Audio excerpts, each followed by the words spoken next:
Every action is being monitored. There are millions and millions of cameras everywhere you go. Every conversation is recorded. Cell phones are actually sending information about who we're communicating with on a daily basis. And every secret is exposed. We are headed into this direction where, with a stroke of a key, you can figure out anything you want about a person. As technology advances, information about everything and everyone is becoming more accessible than ever before. But in this age of unlimited access, should we be asking not only who is watching us, but from where? These watchers, who are extraterrestrials, were all over the Earth in ancient times, watching people on Earth, watching civilization grow. And you have to wonder, isn't this still happening today? Millions of people around the world believe we have been visited in the past by extraterrestrial beings. What if it were true? Did ancient aliens really help to shape our history? And if so, might they be among us today?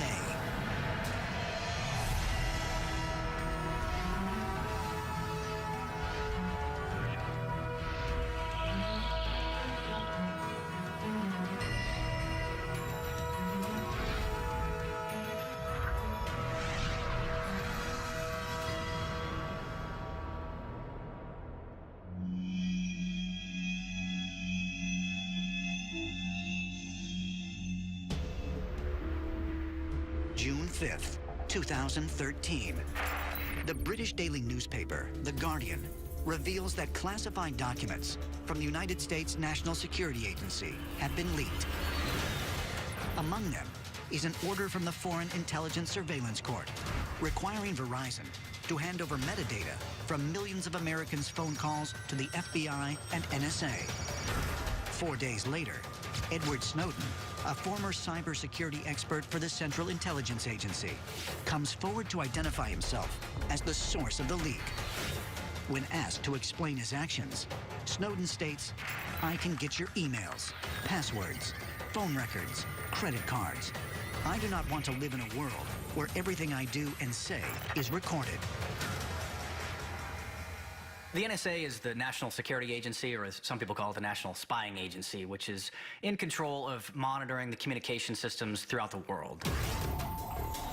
Every form of electronic communication, supposedly for the purposes of national security, to identify and neutralize any threats to America. One of the documents that Edward Snowden released was about a Project Mystic, which has the capability to record the actual audio of every conversation in an entire country, if not the planet. Technology is really interesting as it enhances our life in so many ways, but with each of those enhancements, there's also something potentially taken away depending on how you see it. For example, our privacy is changing or is actually getting reduced almost daily. We've never experienced a society where there are so many microphones, millions and millions of cameras everywhere you go. We are moving our entire lives into what is known as the cloud. We are headed into this direction where, with a stroke of a key, you can figure out anything you want about a person. As technology continues to advance at an ever-increasing rate, we gain greater access to information both from and about each other, becoming interconnected unlike any other time in our history. There are those who believe that this evolution of technology is not entirely of our own making, but that we have been guided by visitors that first came to Earth thousands of years ago. From the perspective that I look at it all is that a long time ago, extraterrestrials provided the basic tools, the basic knowledge, with the idea that ultimately we would turn or become the society that we are today. So, is it possible that we are still being observed? And the answer is a resounding yes. Ancient astronaut theorists contend that it is by extraterrestrial design that we have become so technologically interconnected, and that we are being watched not only by agencies of the government, but by beings from beyond our world. They also claim that they set us on this course in the ancient past, and that we can find evidence of their existence in the stories of a group of ancient aliens known as the Watchers. In the 4th chapter of the Hebrew Bible's book of Daniel, the Watchers are described as a group of divine overseers, later associated with angels. The Watchers are essentially messengers, and so this is why many scholars understand the Watchers to be a class of angels, since angels were understood to be messengers in the Bible. They're tasked with managing the earth and watching over humans. And some of these are said to be good Watchers. They do their jobs dutifully. And others are said to be bad Watchers.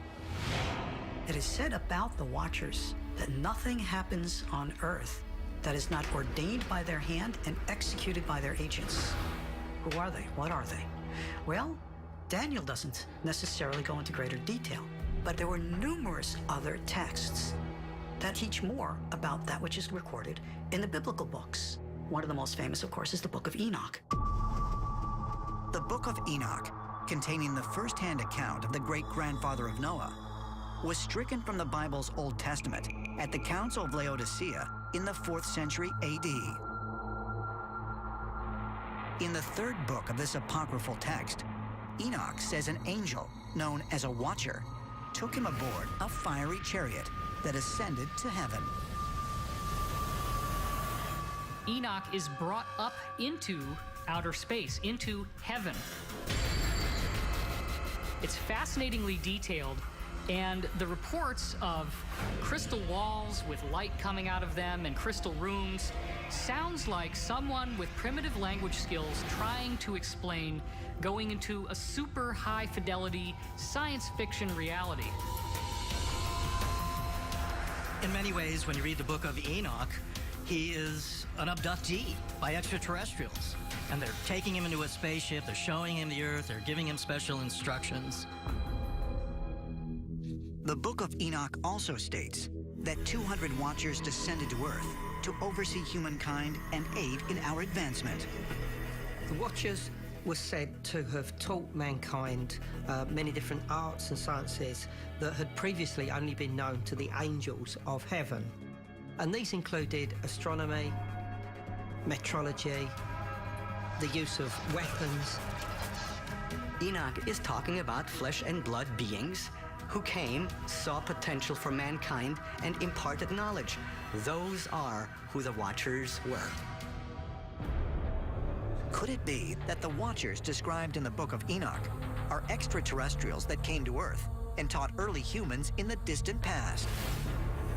Did they plant the seeds of knowledge that would lead us to this point in our technological evolution? Ancient astronaut theorists say yes, and suggest that evidence for this can be found in every corner of the world. Around the world, we find stories that are strikingly similar to that of the Watchers coming to Earth and giving humanity forbidden knowledge, especially the secrets of heaven.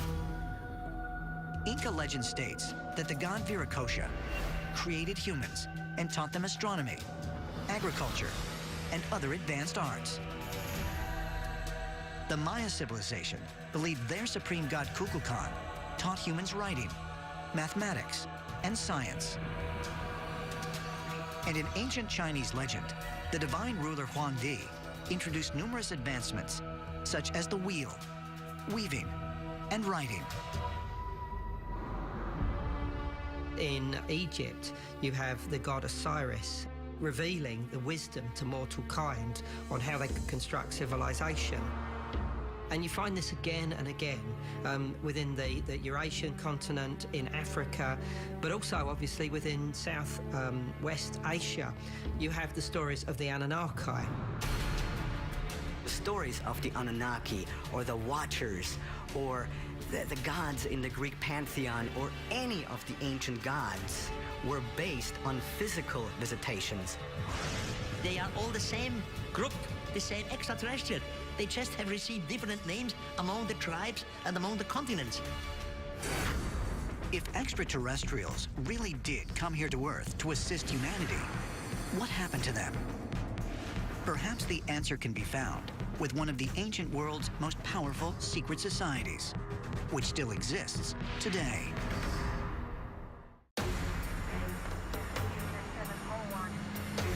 The Netherlands.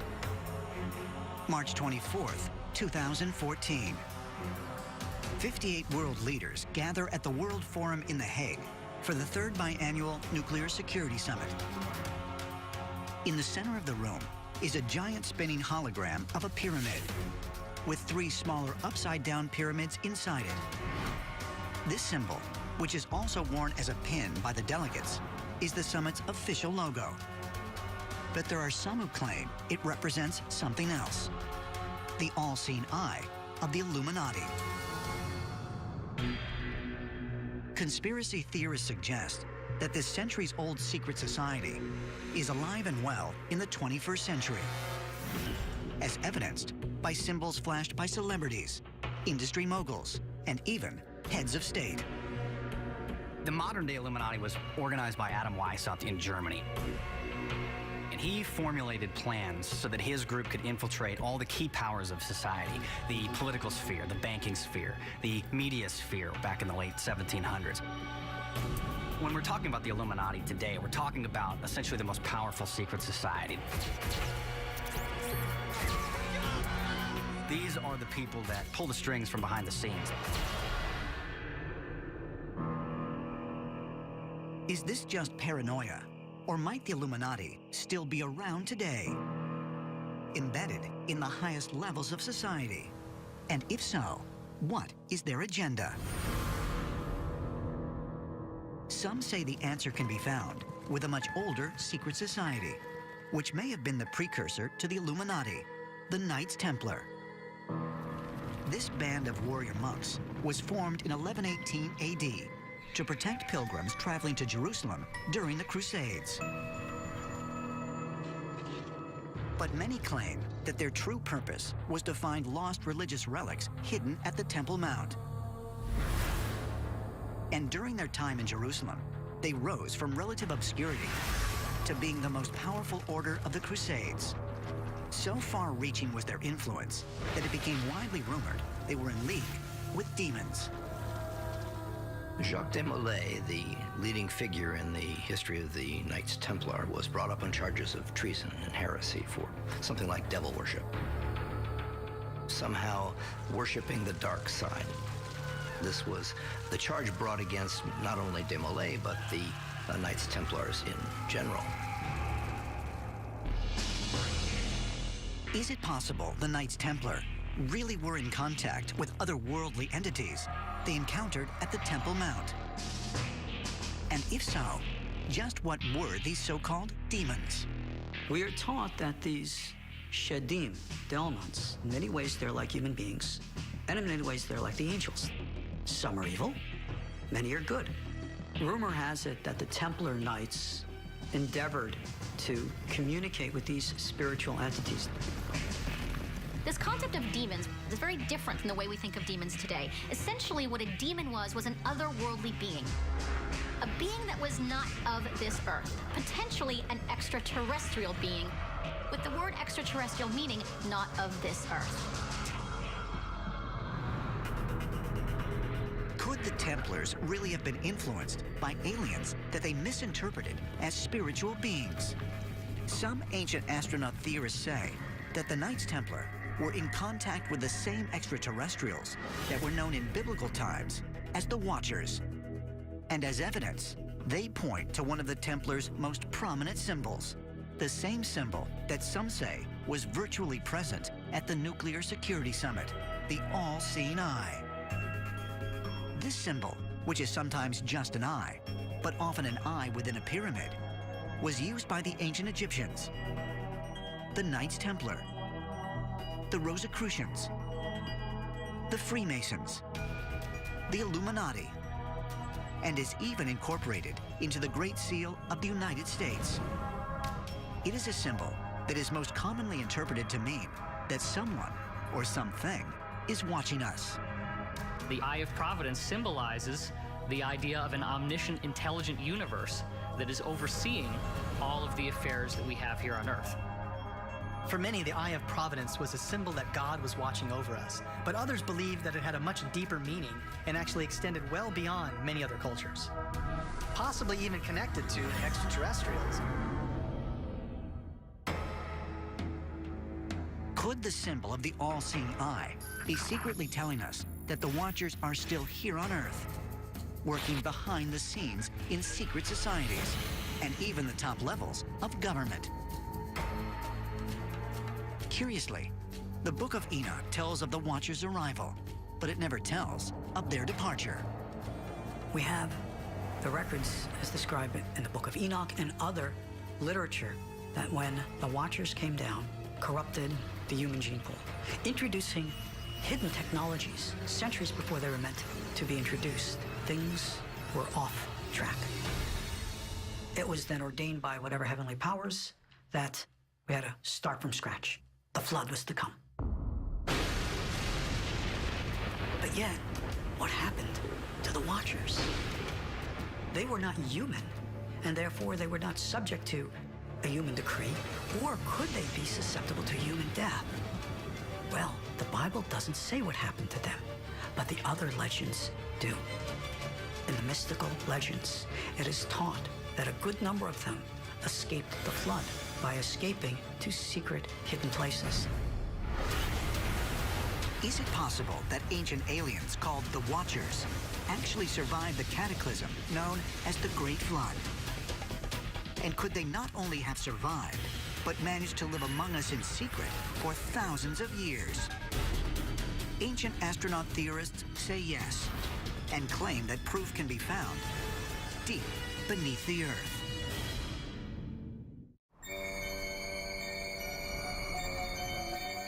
Nevşehir Province, central Turkey. Hidden 60 meters below ground lies Derinkuyu, an ancient subterranean city that archaeologists believe once housed more than 20,000 people.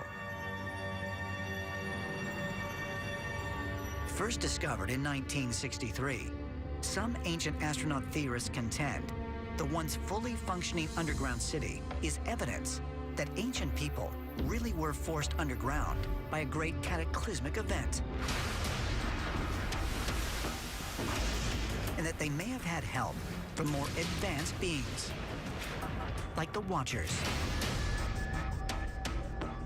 The amazing thing about Derinkuyu is that it was built around 9000 BC, just before the last ice age.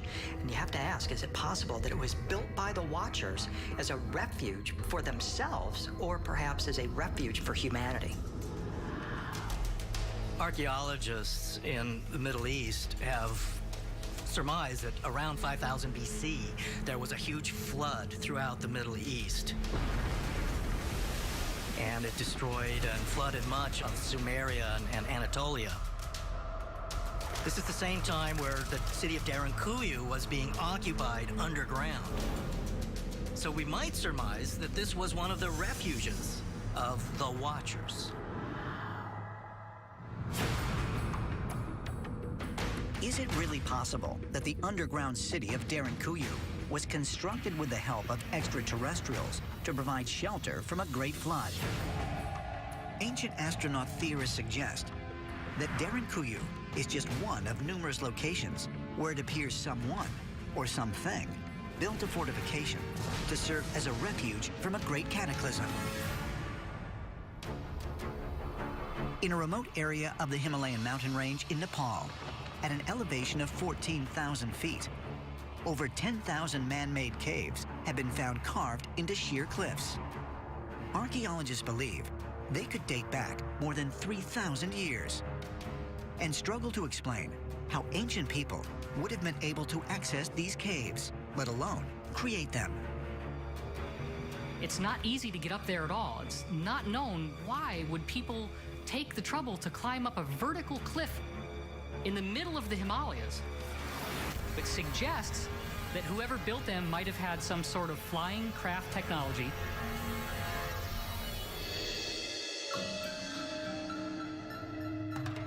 Perhaps even more baffling are the Washan Grottos in the Anhui province of China.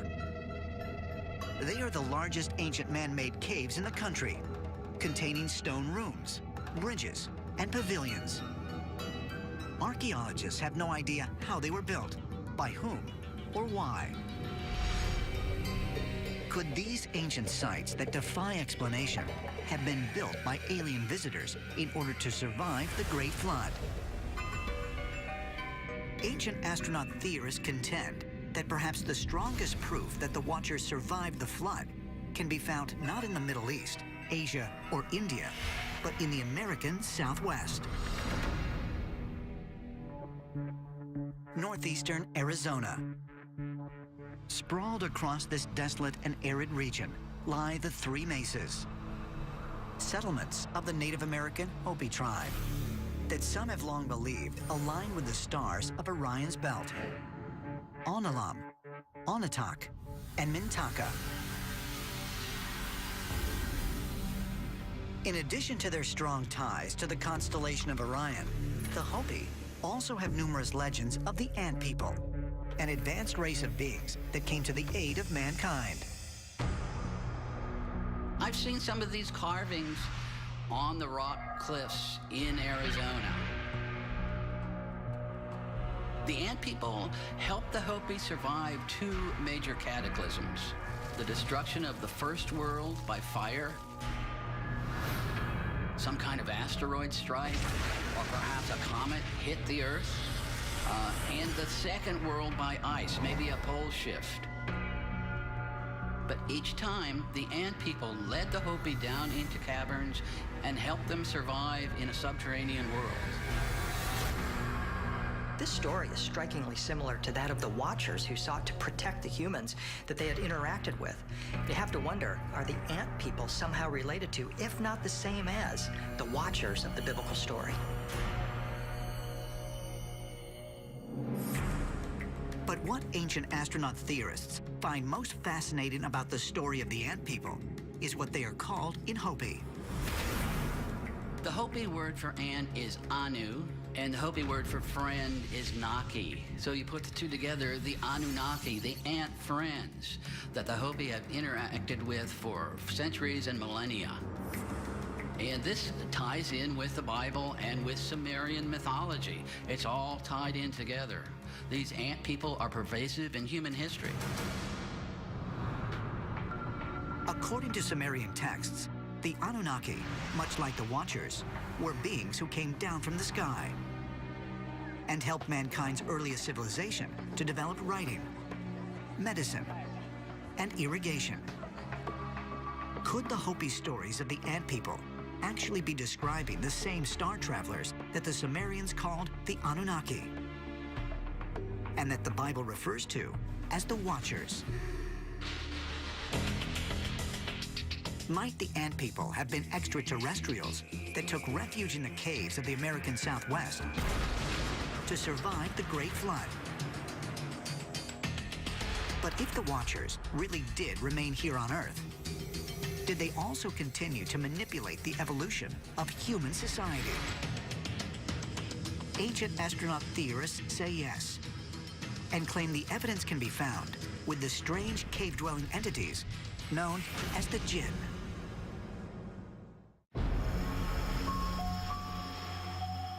Muscat, Oman.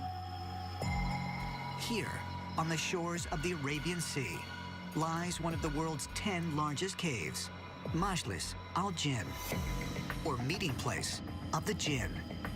According to Islamic texts, the Jinn are beings from a higher realm, but they are not angels. They have free will, and they disobey Allah, just as the Watchers are said to have disobeyed God in the Book of Enoch. And many Muslims believe this 14-acre cavern is still inhabited by these otherworldly beings. In Islam, there is a class of beings known as jinn.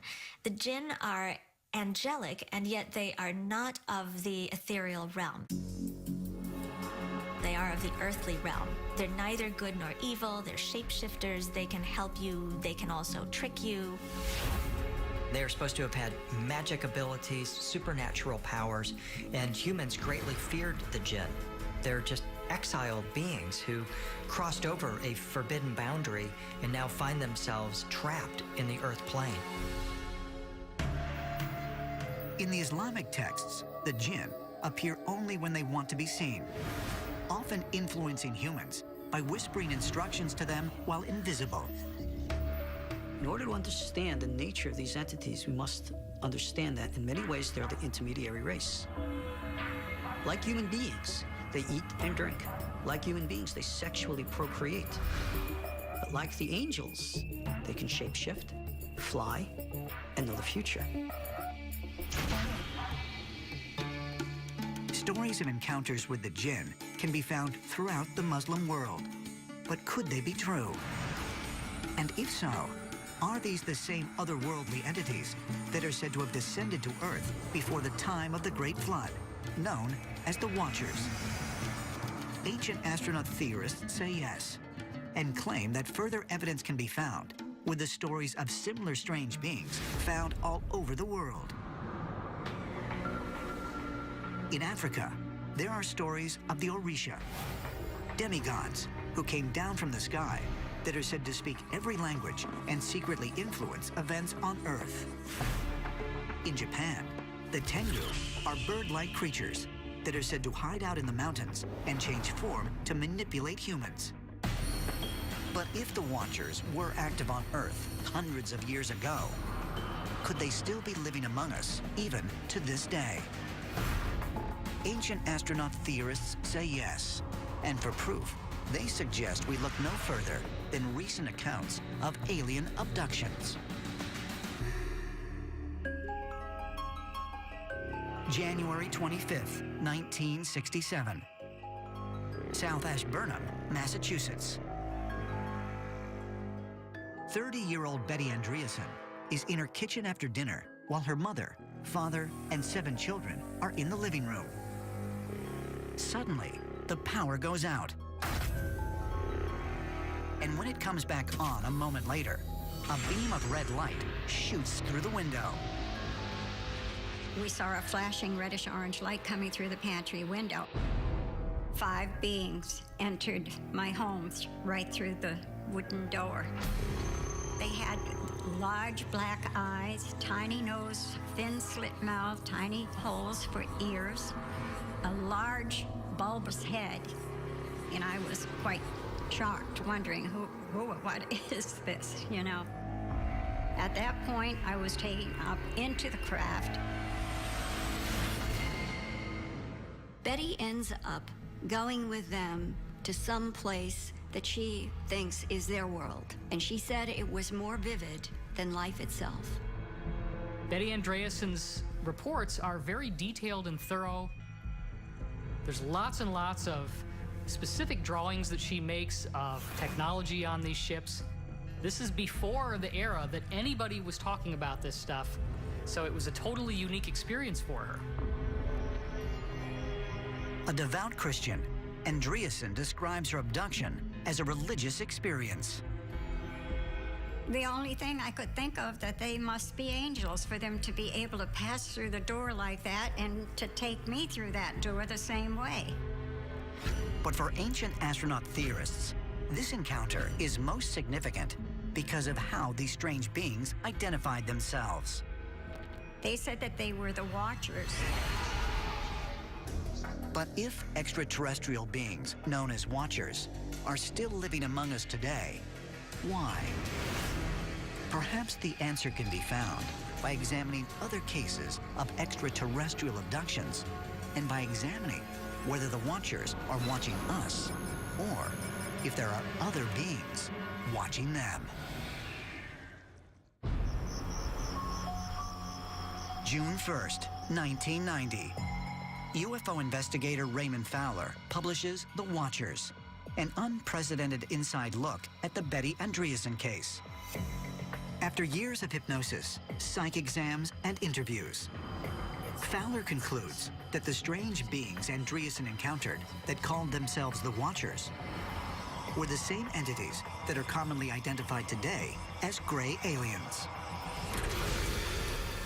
It's very interesting, this word Watchers, because when you talk with so many people, you begin to hear patterns.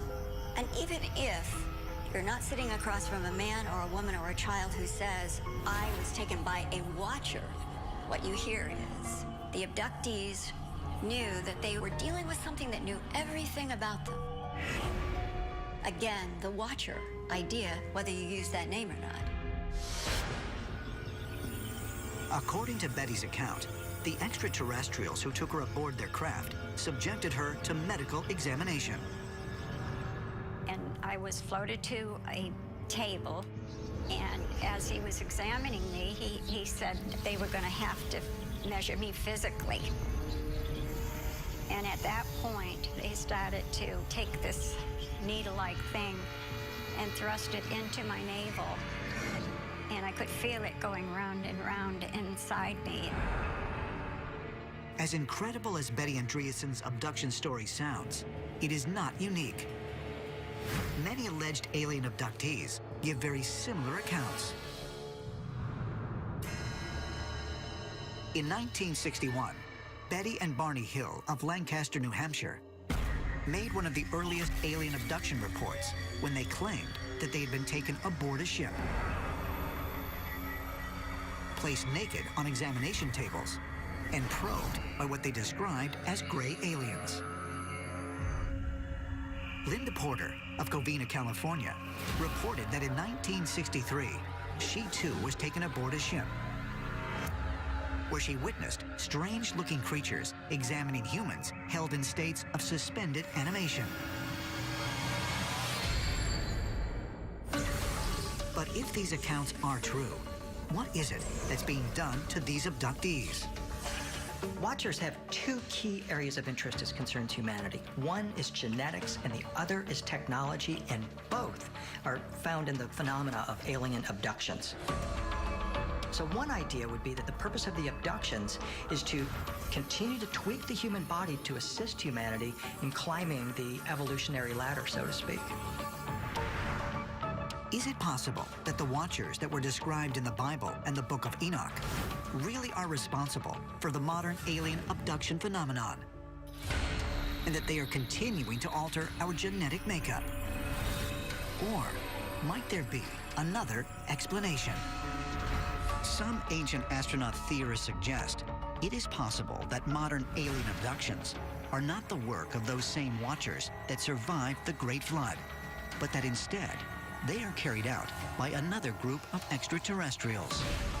Watchers that have returned to Earth in search of those who stayed behind. All of the people that I've interviewed, they would tell you the same thing. These Watchers, they're not all of the same mind. There seems to be conflict about what the future of humanity on this planet will be.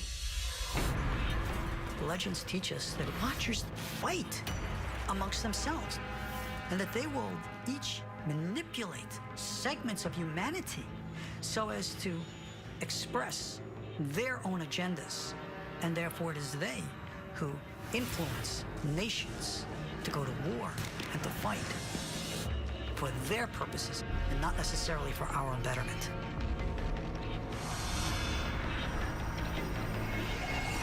And you have to wonder if many of the modern-day abductions, such as Betty Andreassen, are really extraterrestrials who are searching for the Watchers. Could it be that extraterrestrials are abducting humans because they are actually looking for other alien beings hiding among us?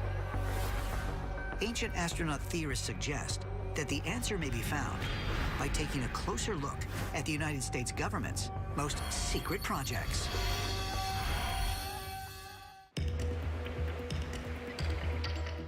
San Francisco, California, June 6th, 2011. At the annual Apple Worldwide Developers Conference, Steve Jobs introduces the world to his latest technological breakthrough, iCloud. This new service allows users to store all of their digital data, such as music, email, contacts, documents, photos, and internet search history on pools of remote servers, collectively known as the cloud. This revolutionary technology takes off so fast that within 2 years, there are over 300 million people on the cloud. And because it is built into every Apple device, some people use the cloud without even realizing it. But while Apple assures its customers that their personal files are secure, In August of 2014, explicit personal photos of female celebrities begin to pop up online. The cloud has been hacked. All of your information is now on the cloud. It's now somewhere else. Sure, you can always potentially access it and read that information back, but that also means someone else now has access to your data. That data could be your emails, it could be your messages, it could be phone calls, it could be voicemails. It's incredible because you're literally just handing your data over to an unknown location run by who knows who. Many people see very big security issues with these.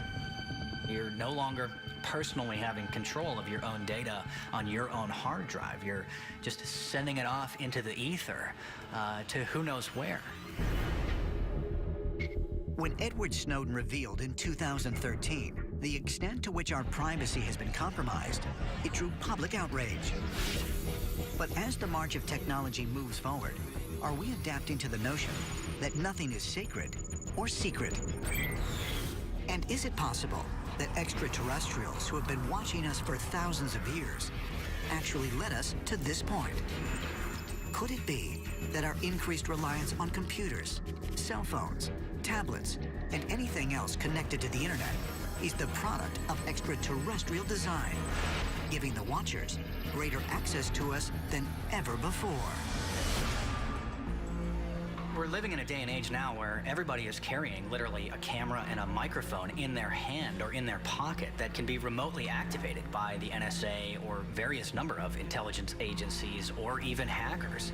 The webcams in all laptops and the microphones can be easily remotely activated. It really seems that because of technology, these extraterrestrials step up their monitoring and watch every little detail of what goes on, and they want to see our planet nurture certain civilizations that are technologically minded. But there are some who believe the highly interconnected society we now live in provides for even more shocking implications. They say that extraterrestrials may actually be in league with world leaders, monitoring each and every one of us in an effort to root out the Watchers who have been hiding among us for thousands of years. The United States government has proof that at least 3 competing geopolitical, territorial, extraterrestrial groups that are in conflict with each other have been on this planet.